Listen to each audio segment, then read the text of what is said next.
They told her to blend in. I don't draw attention, don't speak too firmly. Don't wear the badge unless you absolutely have to. But Zhaviyonna Cole was never one to hide who she was. At 42 years old, she had survived more than most women twice her age. A widow for the past 6 years, Zhaviyonna wore her grief like quiet armor present, but never defining. Her late husband Jordan had been her calm in the storm. Cancer had taken him just a month before she graduated from John Jay College with a master's in forensic psychology. She didn't miss a single exam. She was black, from Milwaukee, raised by her grandmother, a school cook who didn't finish high school but taught her to speak like she was born in a courtroom. She was the kind of woman who read policy briefs on the train, prayed in her head while interrogating suspects, and kept lip gloss and a Glock in the same purse. And on that morning, all she wanted was peace. Flight Del 648, JFK to Chicago O'Hare, departing 8:10 a.m. She checked in early, chose a window seat, 13A, wore simple clothes, black hoodie, dark jeans, Chuck Taylors. She didn't want to be recognized, questioned, or stared at. Just get to her goddaughter's graduation, hug her like she was her own, and come back home by nightfall. The airport was its usual madness. Screaming kids, gate changes, security lines that moved like molasses. But Zhaviyonna, she moved like still water. Calm, quiet, composed. Until Lacey Brenner showed up. Lacey was 28, newly promoted to lead cabin coordinator, and she made sure everyone knew it. She had the stiff ponytail, clipped walk, and a voice that turned sugary right before it stung. She had something to prove. But worse, she had a type she didn't trust. And Zhaviyonna fit it too well. It started with a look. Zhaviyonna had just slipped into her seat when a man, white, khakis, sunglasses on his head, like a crown, paused in front of her row. He didn't ask, he told. "You're in my seat," he said. Zhaviyonna looked up, calm. 13A is mine. He frowned, double-checked, grunted, and walked off. But a minute later, Lacey appeared. "Mom, may I see your boarding pass?" No greeting, no smile. Zhaviyonna handed it over without flinching. Lacey barely looked at it before her expression changed. "Could you step aside for a moment while we verify something in the system?" she asked, her voice all customer service sweet, but eyes razor sharp. Zhaviyonna didn't move. She asked plainly, "Is there a problem with my seat?" "No, I just need you to come with me so we can check something," Lacey replied, this time more firm. More eyes were on them now. A few heads turned. A phone lifted casually in the air, recording. Zhaviyonna took a breath, slow, deep, controlled. She stood up not out of fear but out of principle, and because she knew exactly what was happening. She wasn't being asked, she was being removed. The man who had walked away earlier, he had already taken her seat, stretched out with both arms on the armrests like he'd won a prize. Zhaviyonna followed Lacey down the aisle, every step echoing with humiliation, not because she had done anything wrong, but because she knew how this would look. Angry black woman, disrupting the flight, always a problem. But she wasn't angry. She was calculating. In the small space near the galley, Lacey turned. "We had a seating mix-up, and he's a Platinum Elite member," she said quickly. "We'll reassign you to a seat near the back." A seat near the back. A downgrade without apology, no mistake admitted. Zhaviyonna studied her. "You moved me for a man who was wrong about his seat." Lacey crossed her arms. "We're trying to de-escalate, Mom." "By escalating it," Zhaviyonna said calmly. "Got it." Lacey's cheeks flushed. The tone wasn't aggressive, but the truth in it made her uncomfortable. "Mom, I'm going to have to ask you to stop causing a scene." And there it was. The line. The line so many like Zhaviyonna had heard before. You people always cause problems. She'd heard it in courtrooms, on traffic stops, in elevators, in quiet rooms where people thought she wasn't listening. But not today. Not this time.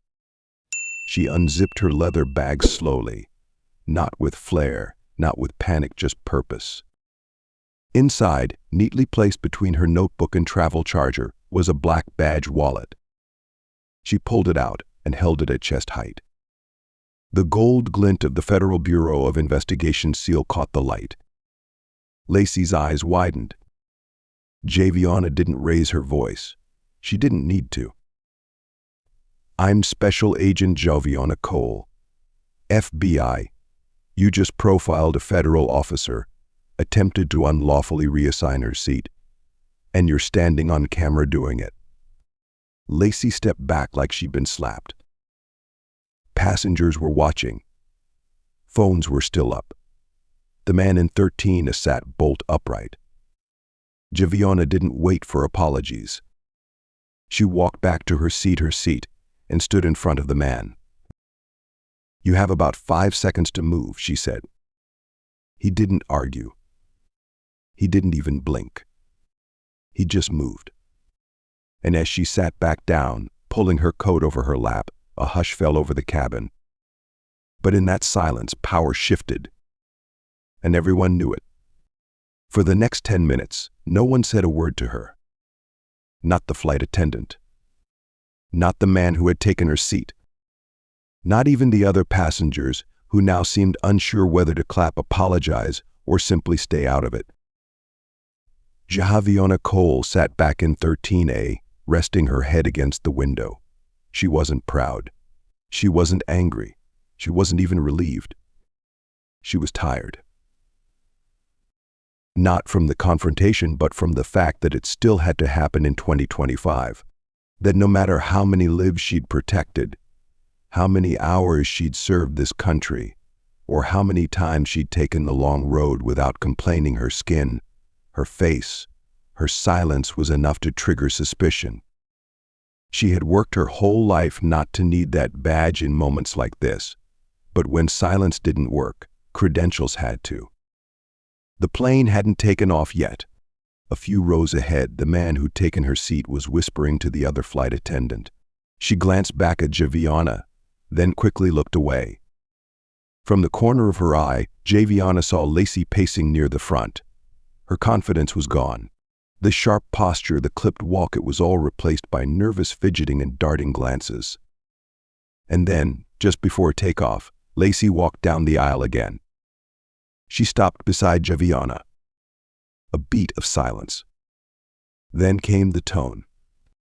"Mom, I didn't mean to offend you. I was just following procedure."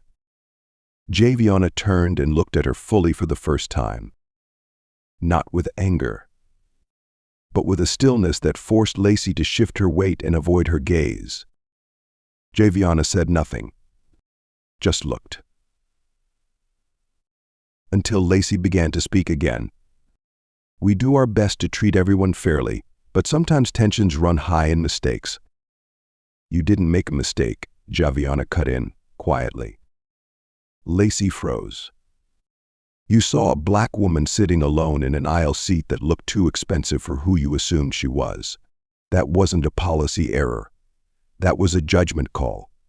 And you made the wrong one." The words weren't loud, but they rang. Lacey blinked fast, trying not to cry or trying not to be embarrassed. Probably both. A silence stretched between them. Then Zhaviyonna added, "You don't owe me an apology. You owe one to every quiet black woman who ever kept her head down just to survive a flight like this.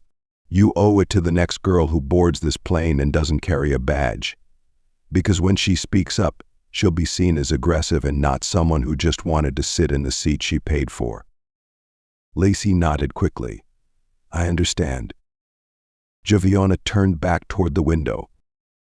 "I doubt that," she murmured, "but I hope someday you will." And that was it.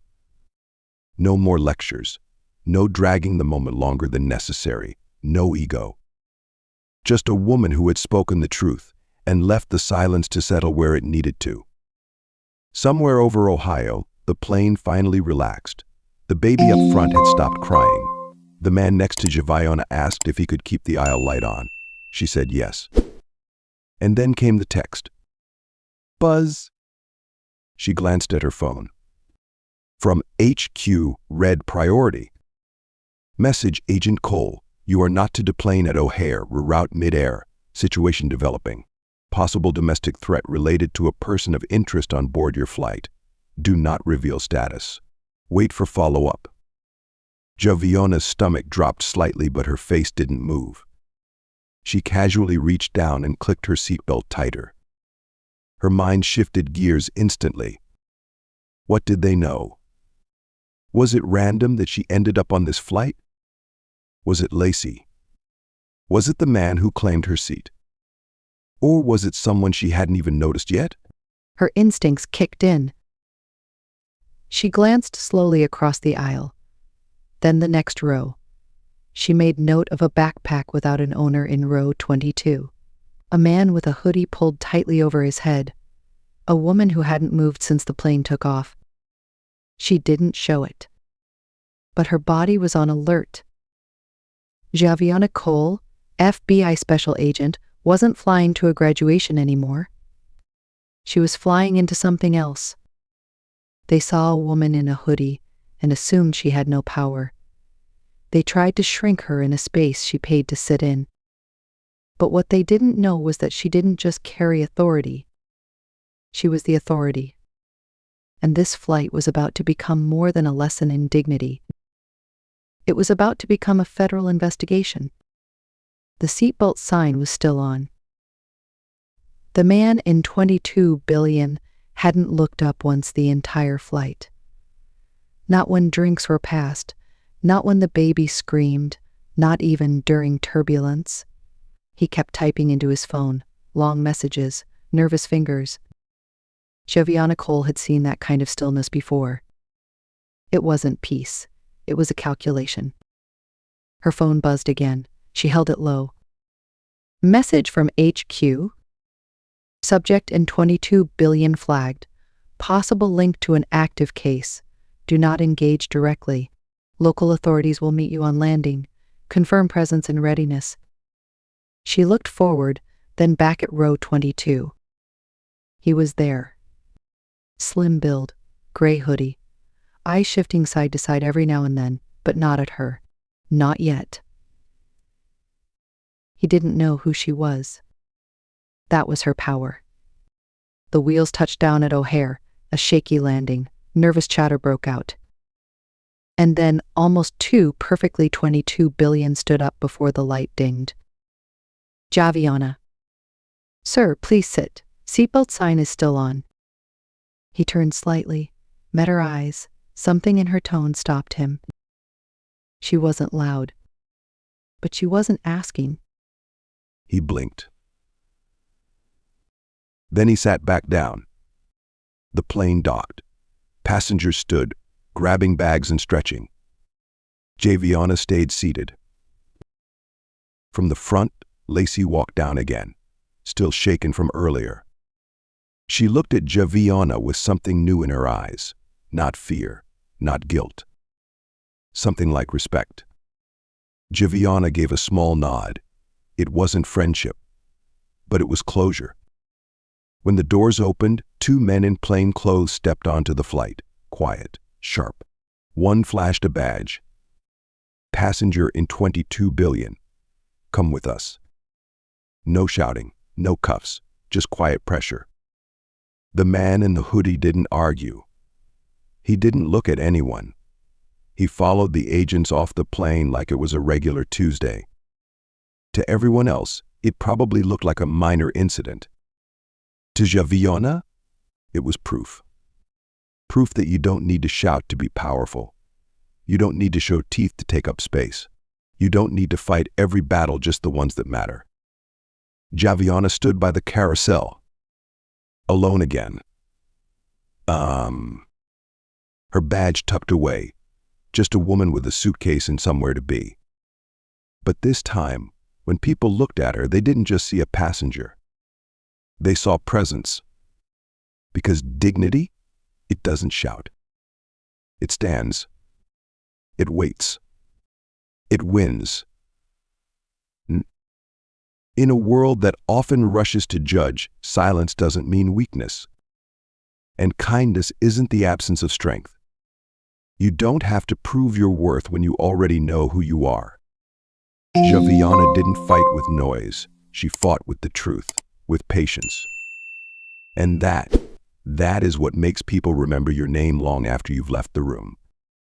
So if you've ever been underestimated, if you've ever had to explain your presence in places you've earned, or if you've ever had to decide between speaking up or staying safe, this story was for you.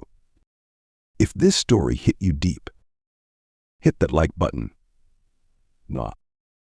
Comment with your thoughts or your own experience. Share this with someone who needs to hear it. And if you want more stories like this bold, subscribe and turn on notifications.